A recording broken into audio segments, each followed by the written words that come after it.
সাংবাদিক সমাজ নিজ অধিকার আদায়ে সোচ্চার থাকলে কোনো সরকারই তাদের পেশার উপর হস্তক্ষেপ করতে পারবে না, এমন মন্তব্য করেছেন তথ্য উপদেষ্টা মাহফুজ আলম। তথ্য ভবনে আয়োজিত মতবিনিময় সভায় তিনি বলেন, মূলধারার গণমাধ্যমের লোগো অনুকরণে যেসব পেজ খোলা হচ্ছে তা সমাজে আস্থার সংকটের প্রতিফলন। শুধু গোষ্ঠীর স্বার্থ নয়, এর আগে রাষ্ট্রের স্বার্থ একীভূত হলেই দায়িত্ব নেবে তথ্য মন্ত্রণালয়।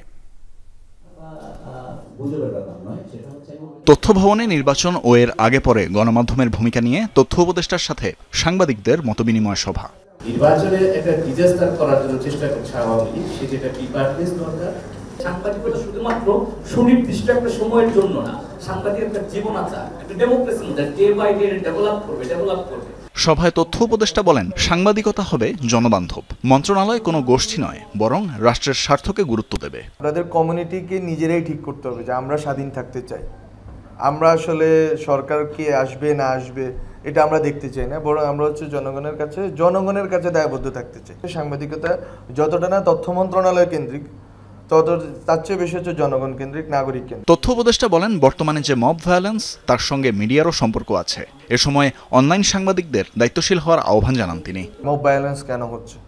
ওই যে মানুষের মধ্যে যে ট্র্যাপিডেশন, মানে এক ধরনের আতঙ্ক, এক ধরনের ক্ষোভ বিক্ষোভ, এগুলোর ক্ষেত্রেও হচ্ছে যে অনলাইনে যারা আছেন তাদের আরো দায়িত্বশীল আচরণ আমাদের দরকার। সোসাইটির ভিতরে আস্থার সংকট যেটা, এটার একটা প্রতিফলন যে আমাদের মেইনস্ট্রিম মিডিয়াগুলো আমাদের রিপোর্টটা ভালো মতো দিবে না, সুতরাং আমরা হচ্ছে যে একটু মজা করি মেইনস্ট্রিম মিডিয়ার সাথে।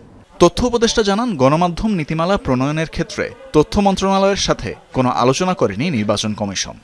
যেই নীতিমালা প্রণয়ন করছে ওই নীতিমালা প্রণয়নের ক্ষেত্রে আমাদের মন্ত্রণালয়ের সাথে কোনো পরামর্শ করেনি।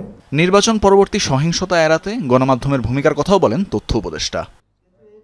তানভীর মৌসুম, যমুনা নিউজ, ঢাকা।